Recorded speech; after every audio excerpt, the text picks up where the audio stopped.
yo quiero la tierra tomar, pero no puedo sin vos. Bueno, hoy día nos corresponde Josué, capítulo 10. Ya vamos llegando en alguna forma dentro de la serie, vamos llegando al final, ¿ya? Y hoy día nos toca este capítulo que está muy bueno, en esta idea de el modo de Dios activado. El poder divino en la expansión del reino. Cuando veía esto decía, esto podría estar en nuestros teléfonos. Esa parte que dice modo avión, arriba, cuando hacen la Teletón, que está ahí arriba, donde está Claro, Entel, toda esa parte chiquitita podría decir modo Dios activado. Bueno, fue una idea. Una idea loca y que no tenía nada más que hacer que ocurrirse. Bueno, el modo de Dios activado, el poder divino en la expansión del reino. Lo que queremos compartir hoy es que Dios es quien pelea nuestras batallas. Esto me trajo mucho problema personal porque a ratos creo que soy yo quien tengo que pelear las batallas. Y la Escritura nos enseña constantemente que quien pelea, quien peleó y venció, es Cristo. Y que su poder se manifiesta de manera asombrosa cuando avanzamos en la misión.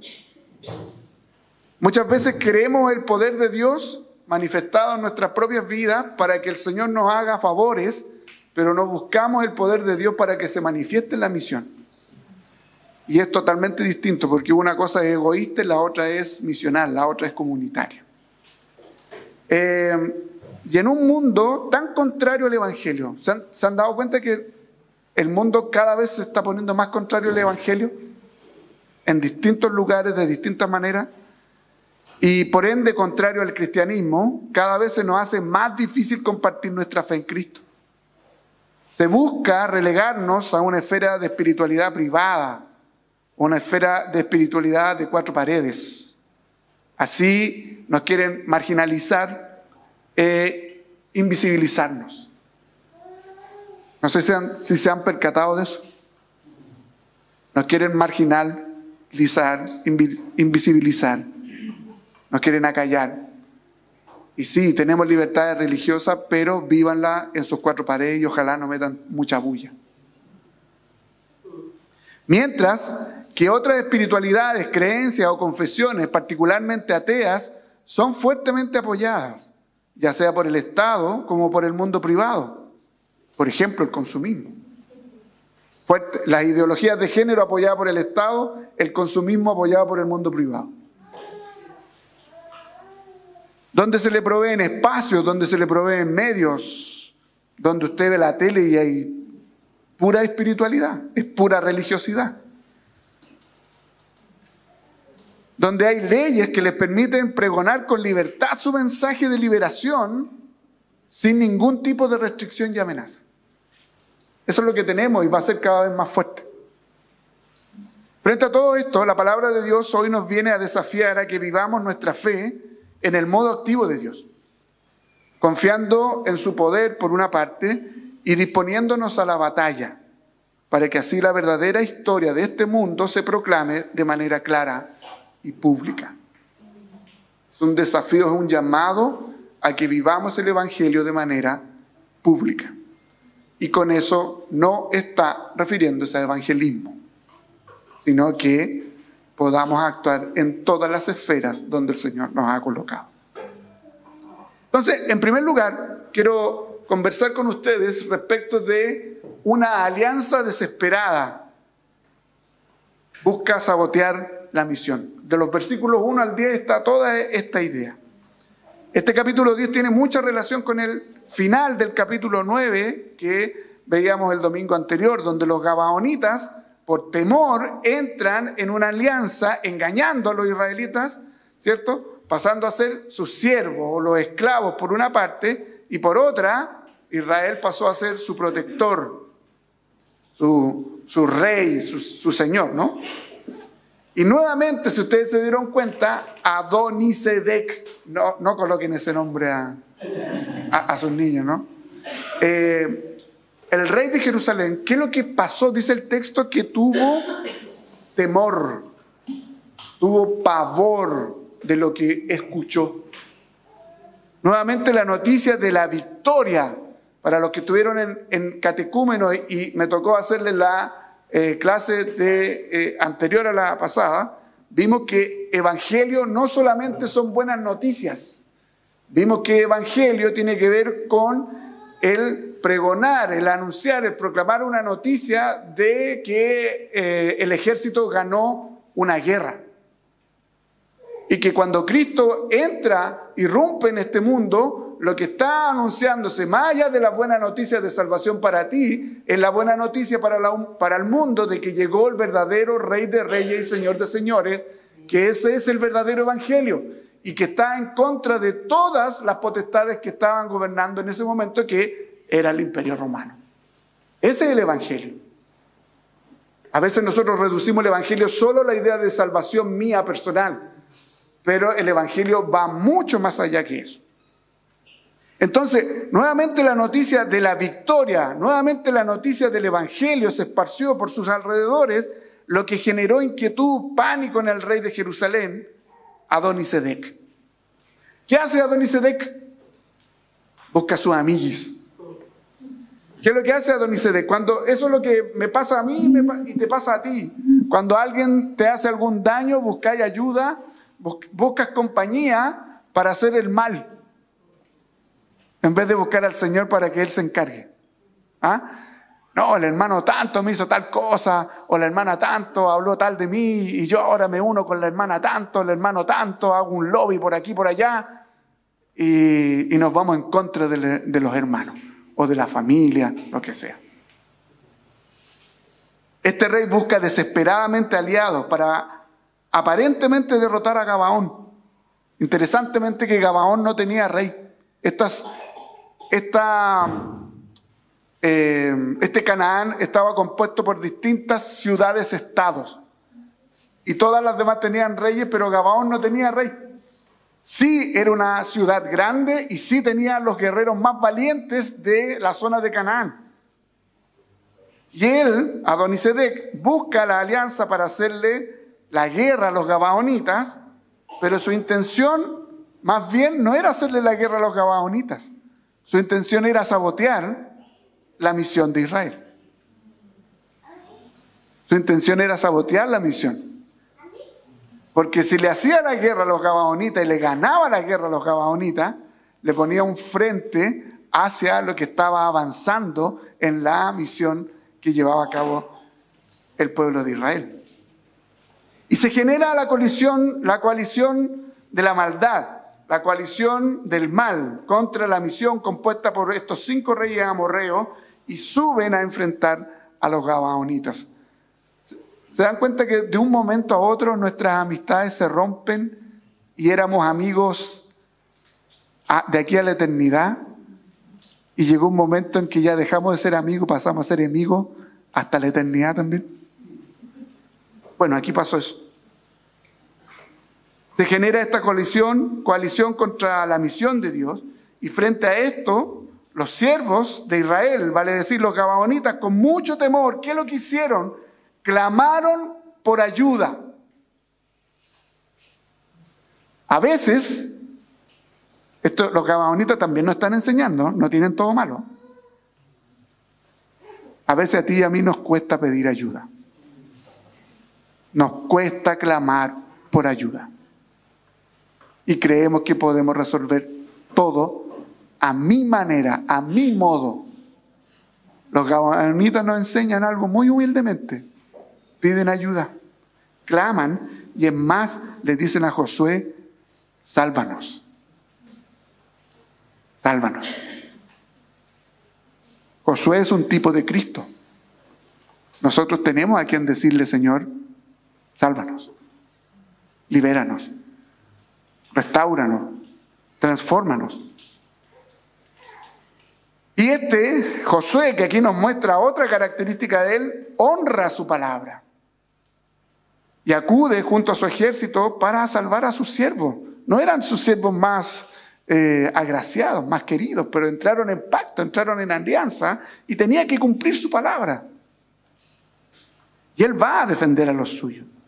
Y mientras va, ocurre algo interesante. Dios mismo vuelve a hablar con Josué. Le confirma que vaya con toda tranquilidad, porque él ya le había dado la victoria contra esos reyes amorreos. ¿Saben qué? A lo mejor a ti puede que te ocurra, ¿por qué el Señor no me habla de la misma manera? Así como que le tengo un poquito de envidia a Josué. Porque todos peleamos tremendas batallas y el Señor no me dice, oye, ya anda tranquilo nomás y yo te voy a ayudar en ese trámite, en ese tema, en ese problema familiar, en ese asunto matrimonial. Y después, bueno, el mismo Espíritu Santo me dice, no, cállate. Si tenéis la palabra, tienes la Escritura. Y el Señor habla completamente a través de la Escritura. No necesitas que el Señor te hable de la manera de Josué, porque en ese tiempo era de esa manera como se comunicaba Dios directamente con los suyos. No temas. Nuevamente le dice, no temas. Yo ya te los he entregado en tus manos.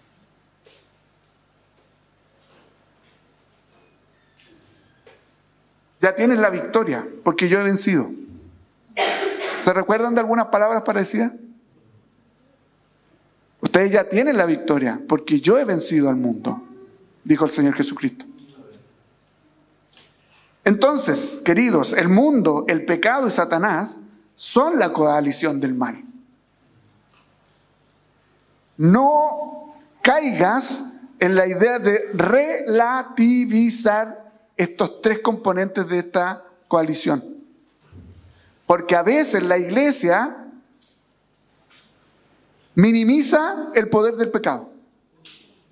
A veces la iglesia, sobre todo reformada, no cree que Satanás existe. Y a veces no cree que el mundo tiene estructuras de maldad que están en contra del Evangelio. No relativicemos, no minimicemos esta triada del mal, esta coalición del mal. Existen y existen para que la misión no se lleve a cabo. Esta coalición busca en su alianza desesperada, porque esto es maravilloso, hermano. Esta alianza está desesperada. El mundo, Satanás y tu pecado y el pecado están desesperados, están unidos, están desesperadamente unidos para sabotear la misión del Señor. Están desesperadamente unidos para sabotear la misión de Dios. Pero desesperadamente van a perder ese objetivo de querer destruir la misión de Dios. Interesante que el mal está desesperado por destruirnos. Nosotros debiésemos estar esperanzados en lo que Cristo hizo con nosotros. Entonces, ese problema matrimonial, por ejemplo, esa adicción a la pornografía, ese problema de carácter que tienes, ese poco dominio propio que tienes cuando el alcohol se te sube y cuando ya después de la segunda vaso, segunda copa, empiezas a decir cosas y hacer cosas raras. Ese espíritu de crítica, ese ego y autosuficiencia, esa relación que no corresponde según la Escritura, esa ideología que te gobierna, esos pensamientos y esos deseos y un largo etcétera, son estrategias de esta coalición. Son estrategias de esta coalición del mal que usan para que como iglesia de Cristo no llevemos la misión a cabo. Pero, queridos, aparece el Señor, pero siempre mira la cruz de Cristo. Siempre mira la cruz de Cristo. Cuando estés en esos pensamientos, cuando estés en esos deseos, cuando hayas caído incluso nuevamente en alguna de estas circunstancias, siempre mira la cruz. Siempre miremos a la cruz. Y recuerda que Cristo murió para liberarte de esa coalición del mal. Cristo murió para liberarnos de esa coalición del mal y hacernos parte de su pueblo. Y que no solamente murió, sino que se levantó de entre los muertos para vencer a esta coalición eternamente. Sí, Cristo en la cruz y en la resurrección venció a esta triada del mal para siempre. Para así restablecer el pacto que hay entre Dios y los hombres. Isaías 41:10, en una traducción interesante de la TLA, traducción al lenguaje actual, dice: por tanto, no tengan miedo, pues yo soy su Dios. No tengan miedo, porque yo soy su Dios y estoy con ustedes. Mi mano victoriosa les dará la fuerza y ayuda. Mi mano victoriosa siempre les dará su apoyo. Esto no lo dice Isaías, lo dice el Señor a Isaías, por medio de Isaías a su pueblo, y te lo dice a ti, me lo dice a mí, nos lo dice a nosotros como comunidad. No tengan miedo, pues yo soy su Dios y estoy con ustedes. Mi mano victoriosa les dará fuerza y ayuda. Cuando te sientes decaído, cuando te sientes a morir, cuando te sientes que ya está todo perdido, hay un Dios que está peleando por ti. Hay un Dios que está luchando por ti, incluso de tu pecado. Mi mano victoriosa siempre les dará su apoyo. Siempre. Incondicionalmente.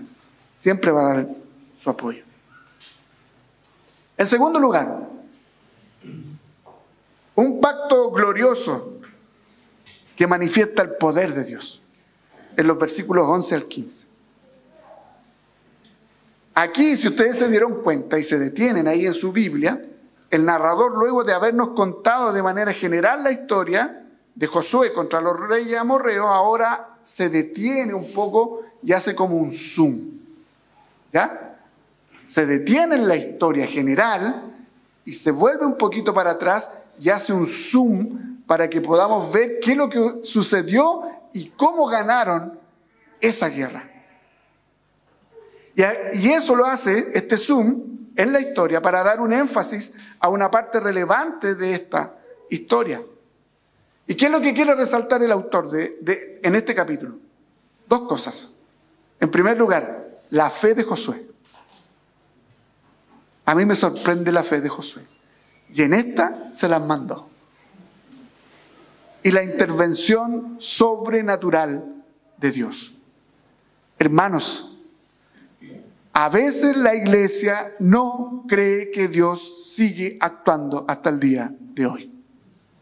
¿Sabe por qué no cree? Porque eres tan egocéntrico, somos tan egocéntricos, que si no me solucionó el problema a mí, si no me hace el milagro de sanidad, Dios no es milagroso. Dios no es todopoderoso. No se trata de ti. No se trata de mí. Se trata de la gloria de Dios. Y si el Señor quiere, te sana. Y si el Señor no quiere, no te sana. Y ambas cosas son para la gloria de Dios. Entonces, por una parte, la fe de Josué y la intervención sobrenatural de Dios. El tema es que mientras estaban en plena batalla, en este zoom, nos cuenta la narrativa bíblica que cayeron grandes piedras. Granizo le llaman algunos. ¿Han visto en las noticias del último tiempo unos tremendos granizos que han caído en distintas partes del mundo? Y al tiro todos empiezan el apocalipsis y toda la cuestión. Pasado a tele. Pero miren, dice que estas piedras grandes fueron lanzadas por el propio Dios. Yo me imaginaba a Dios, sorry Dios, pero porque me imaginé a Dios, ¿no? Y seguramente los reformados ya están rajando vestiduras porque se imaginó a Dios el pastor. Pero me imaginé a Dios así como tirando piedras. Ahí va uno. Dice el texto que son piedras grandes lanzadas por el propio Dios. No solamente Él las creó, no solamente Él las dispuso, sino que Él mismo las lanzó. Y que esta estrategia mató, dice, más hombres que la espada israelita. esta estrategia mató más hombres que los propios israelitas que fueron a la guerra. ¿Se dan cuenta de algo? El pueblo estaba peleando con espada en mano y el Señor tirando piedra. Qué interesante figura, ¿no? El pueblo peleando en la misión y el Señor tirando piedra para que la misión siga y avance. El pueblo de Dios y Dios, su Dios, peleando la misma batalla, la misma misión. Mientras tú peleas, el Señor también está peleando contigo. Mientras nosotros peleamos nuestras propias batallas, el Señor está mandando esas piedras. Ahora van a ver piedras por ahí, van a decir, no sé, a lo mejor el Señor mandó alguna piedra.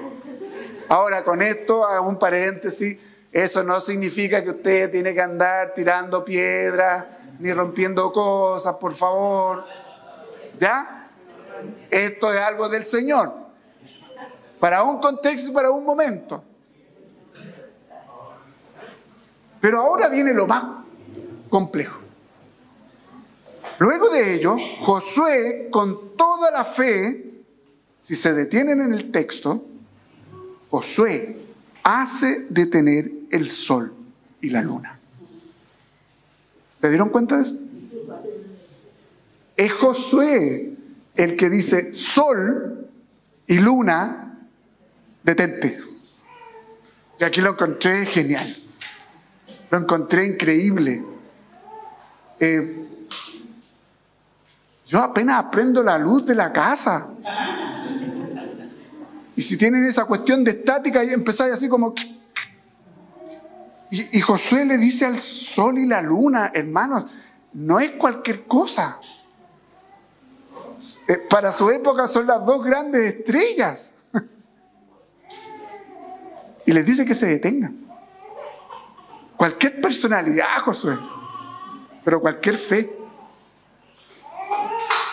Josué con toda la fe hace detener el sol y la luna. Pero, ya. Paremos un poco aquí. Paremos aquí. Retrocedamos un poco la historia.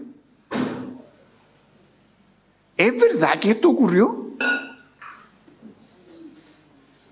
¿Es verdad que el sol se detuvo y la luna se detuvo? ¿Ustedes creen eso? Sí. ¿Quién dijo sí? ¿Y quién dijo no?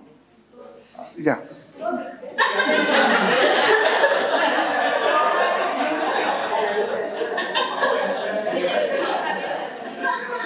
Señor, no, por favor, no.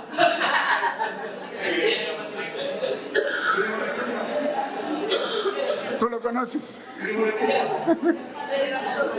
Pero mire, si ustedes se dan cuenta de esto,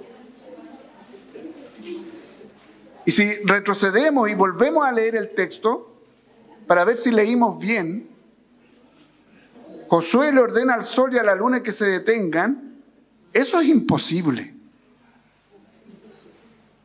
Seamos claros, eso es imposible.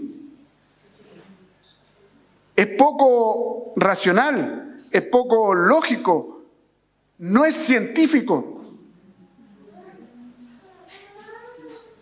Tiene que haber alguna respuesta a esto. Primero, Josué no tiene ninguna autoridad para manejar el sol y la luna. ¿Cómo puede detenerlo? Segundo, un evento como este más bien había destruido la creación. ¿Se han puesto a pensar en eso, no? El sol y la luna giran, bueno, y la tierra gira a una cantidad de kilómetros que nosotros ni sospechamos. Si llega a ocurrir un evento como ese, que el sol y la luna se detengan, se produce una catástrofe solar, ¿cómo se llama? Galáctica, cósmica, galáctica. Se rompen todas las leyes de la física. Esto no puede ser, esto no es creíble. Por lo tanto, los que dijeron sí, Revísense. Tenía razón David. ¿O no? Mire lo que dice Immanuel Velikovsky. Este sugiere que ese momento donde se detiene el sol y la luna fue un día largo, que el largo día fue causado por el paso cercano de un cometa lo suficientemente poderoso como para inclinar el eje de la Tierra. ¿Se lo repito? Sí. Immanuel Velikovsky sugirió que el largo día fue causado por el paso cercano de un cometa lo suficientemente poderoso como para inclinar el eje de la Tierra. Todavía no me calza. Donald Patton y sus colegas creen que el planeta Marte pasó por la Tierra en una órbita inusualmente cercana que causó que la Tierra se inclinara en su eje. Yo sinceramente, cuando estos locos son científicos, son personajes que les cruje. Y cuando leo esto digo, ¿de verdad se compran esa cuestión?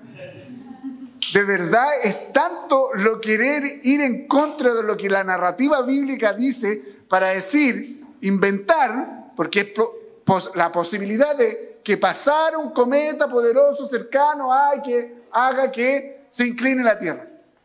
Y este otro, Donald Patton, que el planeta Marte inusualmente, o sea, que salga de su propia estructura y que se acerque y que haga que esto ocurra.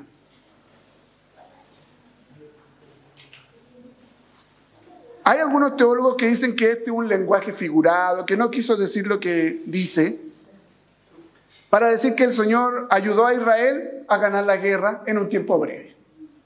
Pero que para los israelitas fue como que hubieran peleado 36 horas. Más raro que el propio texto. Sin embargo, cada respuesta científica, naturalista, incluso teológica que podamos encontrar, no da con la fuerza de la narrativa bíblica. Eso pasa, ¿saben? Eso pasa cuando queremos que el texto diga lo que creo que debe decir. Cuidado, hermanos, cuando ustedes quieren que el texto diga lo que ustedes quieren que diga. Cuidado cuando quieren que la palabra diga lo que su ideología ya ha fermentado en su corazón. La palabra no tiene por qué estar supeditada a tus pensamientos y tus ideologías. Cuando tú le impones una carga al texto, eso se llama hacerle una eisegesis, más que una exégesis, más que extraer del texto lo que dice. Cuando tú le pones tu pensamiento al texto, es desvirtuar lo que el Señor quiere decir. La cuestión es la siguiente. La Biblia se presenta no solo, ojo, como la revelación de Dios para nosotros, para conocerlo y para salvarnos. Porque eso se nos ha dicho de siempre, ¿no? La Escritura se nos presenta como la revelación de Dios, pero también como la verdadera historia de la humanidad. La verdadera historia de la humanidad nos la revela la Escritura. La verdadera historia tuya, mía, nos la presenta la Escritura. Pero esta tríada del mal, esta coalición del mal, está inventando distintas narrativas para poder desviar a la humanidad de conocer a Dios, de conocer el Evangelio, de conocer a Cristo. La narrativa bíblica nos dice que el Dios que estuvo actuando ahí es el Dios todopoderoso, creador y sustentador de todo cuanto existe. Dice la Escritura que este Dios tiene el poder y la autoridad para intervenir su propia creación. Si Dios creó todas las cosas y si Dios las sustenta, Él tiene la autoridad y el poder para intervenirlas. Hacer como un espacio dentro del espacio, un Doctor Strange ahí que para allá, para acá. Él tiene el poder y la autoridad para intervenir su propia creación y hacer de ella que lo que estime conveniente, tanto para su propia gloria como para que la misión se pueda llevar a cabo. Mire lo que dice Jeremías 32, 17. Esto es para todos los que creen en la Biblia. Ah, mi Señor y Dios, tú con tu gran fuerza y tu brazo poderoso has hecho los cielos y la tierra. Para ti, símbolo de Nike. ¿De Nike o de Adidas? No sé. Bueno, para ti no hay nada imposible. Para ti no hay nada imposible. Josué se acordaba claramente de eso. Sol detente, luna detente, porque para mi Dios que me dijo que iba a estar conmigo hasta el fin, para Él no hay nada imposible. Detente. Romanos 11:36 dice, porque todas las cosas proceden de Él, existen por Él y para Él. A Él sea la gloria por siempre. Amén. Queridos, este mismo Dios fue el que envió las plagas a Egipto para liberar a su pueblo. Este mismo Dios abrió el mar para que su pueblo pasara en medio de él. Este mismo Dios fue el que separó las aguas del río Jordán para que el pueblo llegara al otro lado. Este mismo Dios fue el que derrumbó los muros. Y a través de esto fue llevando a todo alrededor de las naciones esta idea de temor frente al Dios que venía avanzando en la conquista. ¿Sabe lo interesante? Que los pueblos cananeos tenían dos dioses: el dios sol y el dios de la luna.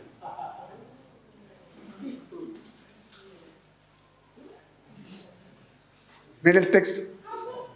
El Dios que creó el sol, el Dios que creó la luna, gobierna a sus dioses, que es capaz de detenerlos para que nosotros podamos llevar a cabo la misión.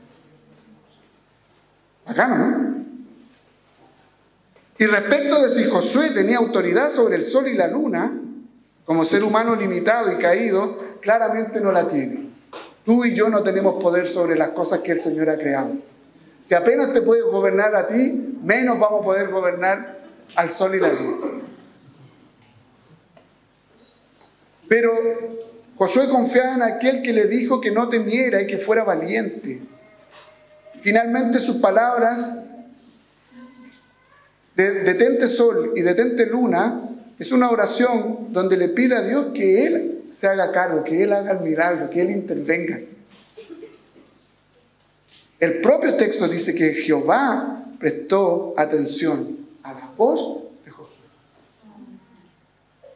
Dios escucha nuestras oraciones. Lo que pasa es que a veces ni nosotros creemos lo que estamos orando. ¿Se han dado cuenta, no? Ni nosotros creemos lo que estamos orando. Apretamos play de oración. Señor y Padre, bendito tú eres, Padre, y listo. Y nada más. Y recordemos, queridos, Mateo 17:20, las propias palabras de Jesús.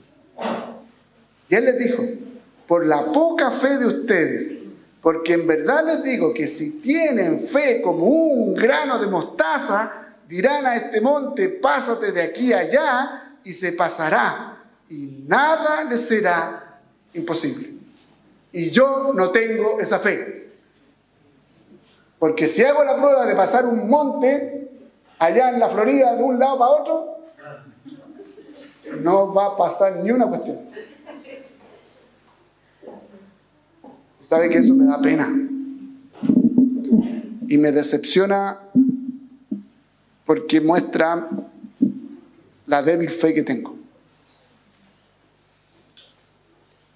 No pretendo pasar un monte de un lugar a otro. No pretendo que se separen las aguas del mar. Pero sí quisiera tener esta fe poderosa que tenía Josué. Y ahí trato de consolarme, porque si no ahí empiezan a cortarse las venas. Los propios apóstoles dijeron: Señor, aumentanos la fe. Porque la lucha es tal que a veces nuestra fe se debilita.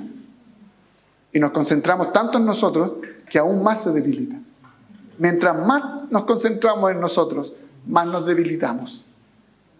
Mientras más nos concentramos en Dios, en la comunidad y en la misión, más nos fortalecemos. Queridos, es increíble el tremendo poder de Dios en favor de los suyos. Es muy bacán lo que ocurre en esta serie de mensajes. Es tremendo el poder de Dios que puede intervenir todo lo creado para que su misión se lleve hasta el final. Hermanos, amigos, la misión del Señor se va a llevar hasta el final. Creamos en que el sol y la luna se detuvieron o no, la misión del Señor se va a llevar a cabo hasta el final.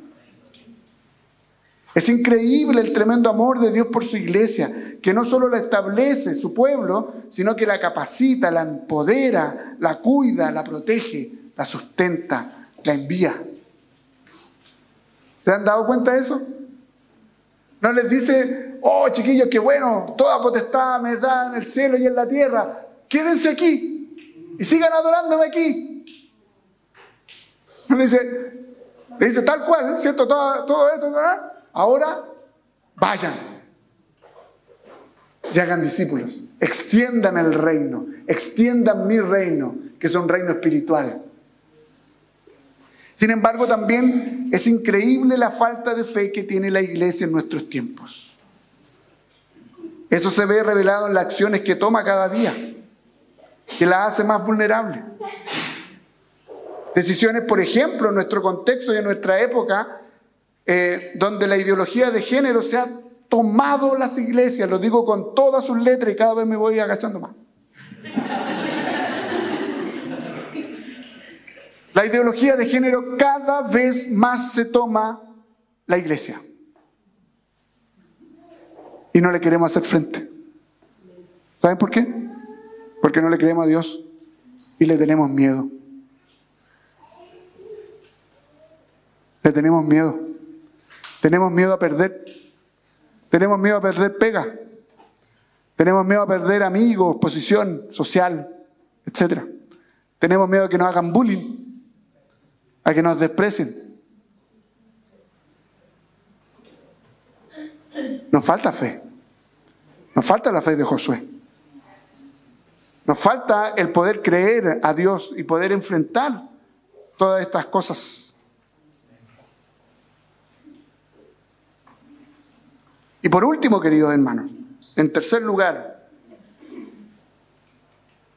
toda cultura y toda nación será sometida bajo la autoridad divina, bajo la autoridad de Cristo.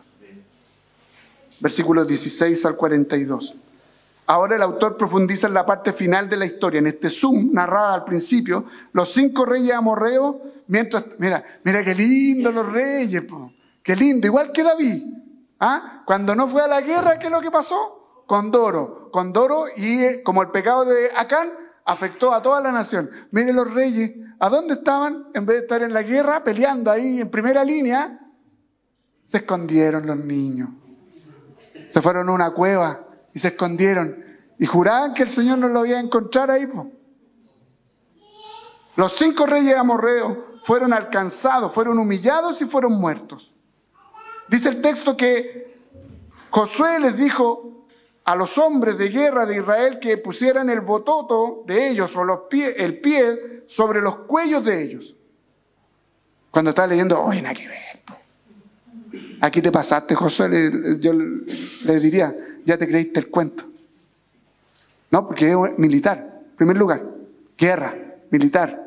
Y esta era una forma de humillación y una forma de sometimiento que tenían los ejércitos para decir, este está subyugado bajo mi poder. Entonces pusieron sus bototos sobre sus cuellos, señal de guerra, de sometimiento y de humillación. O sea, le dieron una cucharada de su propia medicina. Porque eso es lo que ellos hacían con todas las naciones alrededor y más. Porque finalmente no estaban bajo la bota de Josué, sino que estaban haciendo una señal bajo la autoridad del Señor. Lo que estaban mostrando con poner el pie en el cuello de ellos, es decir, ustedes están sometidos bajo la autoridad de Dios. Luego de matarlos, son enterrados en la cueva que había sido su refugio, su escape momentáneo, y la sella con piedras que dan testimonio del poder del Señor. ¿Se han dado cuenta que en esta serie hemos hablado harto de las piedras? Hacía una cosa, llenar con piedras, levantar piedras para que los hijos conocieran qué pasó aquí. Jordán, etcétera, en Jericó lo mismo, en Jai exactamente lo mismo, aquí lo mismo. Levanta un monolito nuevamente. Y aquí se da lo que dice Lucas 19:40. Les digo que si estos callan, las piedras clamarán. Esas piedras dan testimonio del poder de Dios y de un pueblo que obedece al Señor. Luego, en el mismo texto se nos narra una lista, si ustedes se dan cuenta, de 6 ciudades, lean hasta el final, hasta el 42, de 6 ciudades-estados que fueron conquistadas por Israel. Ahí sí que se daba, victoria tras victoria, victoria tras victoria. ¡Woo! Yo ya ahí, entre William Wallace y Gladiador, yo me iba imaginando toda la cuestión. Luego van conquistando ahí y peleando la batalla junto al Señor. El pueblo de Dios había llegado a comprender que la victoria no fue ganada por ellos, fue ganada por Dios. Y nosotros debemos comprender que la victoria ya fue ganada en la cruz. Y ahora se necesita y necesitamos nosotros vivirla de acuerdo con ese triunfo. Cristo murió en la cruz. ¿Lo crees? Sí. Esa es una señal potente. Hace poquito veía un video de una religión X en que habían 2 turistas que llevaban su cruz de su gargantilla. Yo creo que a lo mejor nunca habían pensado que eso le iba a traer problemas. Le arrancaron su cruz de gargantilla, la tiraron al suelo y a ellos los escupieron de una manera increíble. Esta es una religión maldita, le decían. Y otros garabatos más.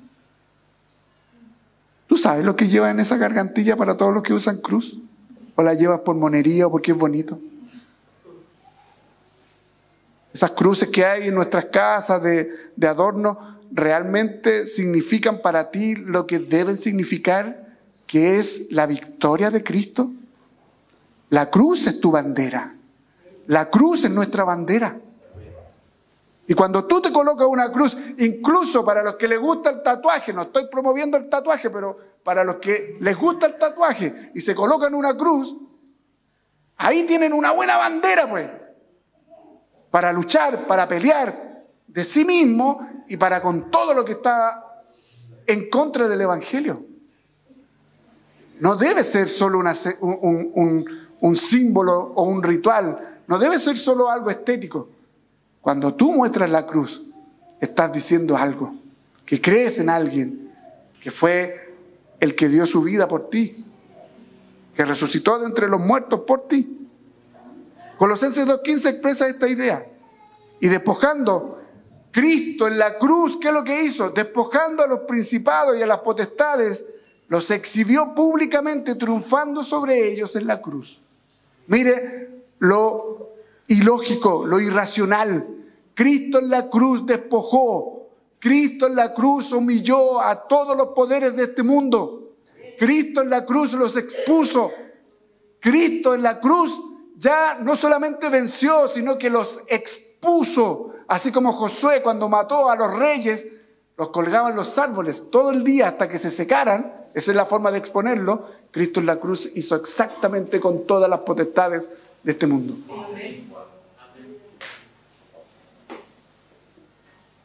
Queridos, cuando vemos esta historia de la narrativa bíblica, que nos relatan el poder y amor de Dios en favor de su pueblo, esto debiese despertar en ti y en mí, en nosotros, un profundo amor y una profunda gratitud a nuestro Señor por su hermoso y bendito sacrificio.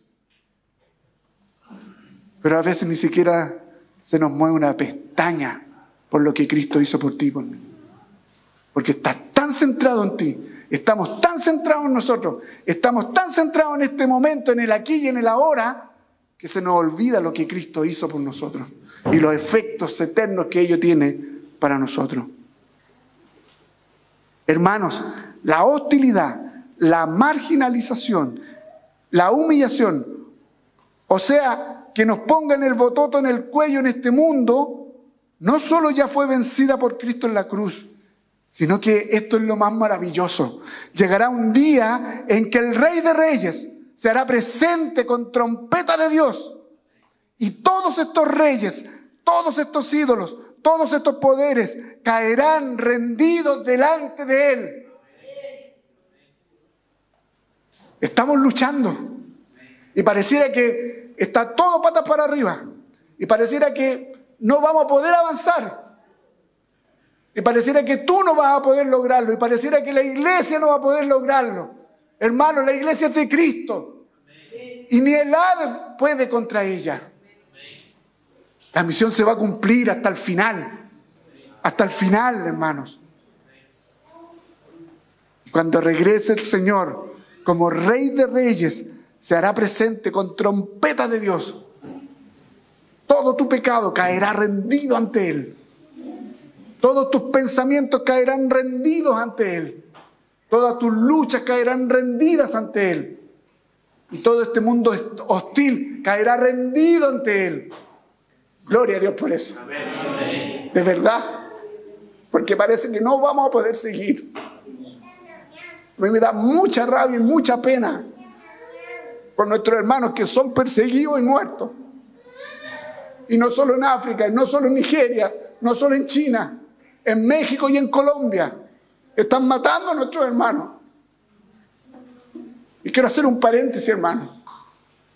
Nuestros hermanos están sufriendo y tú y yo nos quejamos por puras estupideces muchas veces. Concentrándonos solamente en nosotros. Y como si no hubiera hermanos tuyos que están sufriendo verdaderamente por predicar el Evangelio.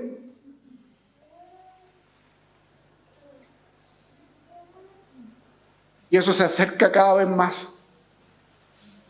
Yo hace algún tiempo decía esto está lejano, pero cada vez más se acerca. Y no hay gobierno que lo vaya a detener, porque se tiene que cumplir la palabra de que la iglesia va a ser perseguida. Pero alégrate, Cristo venció. Y Cristo va a volver. Ya no en un bebé, va a volver galopante, majestuoso, maravilloso, todopoderoso. Y ni siquiera vamos a querer levantar nuestra cabeza para mirarlo a los ojos. Pero lo más maravilloso es que todos los que fueron hostiles, los que lo mataron, los que lo crucificaron, que aún Él pidiendo por ellos, Señor, no les tengas en cuenta esto, perdónalos porque no saben lo que hacen. Todos se rendirán, todos, plenamente todos se rendirán a los pies del Señor Jesús. Eso nos debe dar paz, eso nos debe dar tranquilidad, eso nos debe mover a la misión, eso nos debe hacer salir de nosotros mismos, porque hay mucho terreno, mucho territorio que conquistar para el reino de Cristo. Que el Señor nos ayude a andar en el modo Dios y menos en el modo suco, menos en el modo tú, sino que más modo Dios para la iglesia. Amén.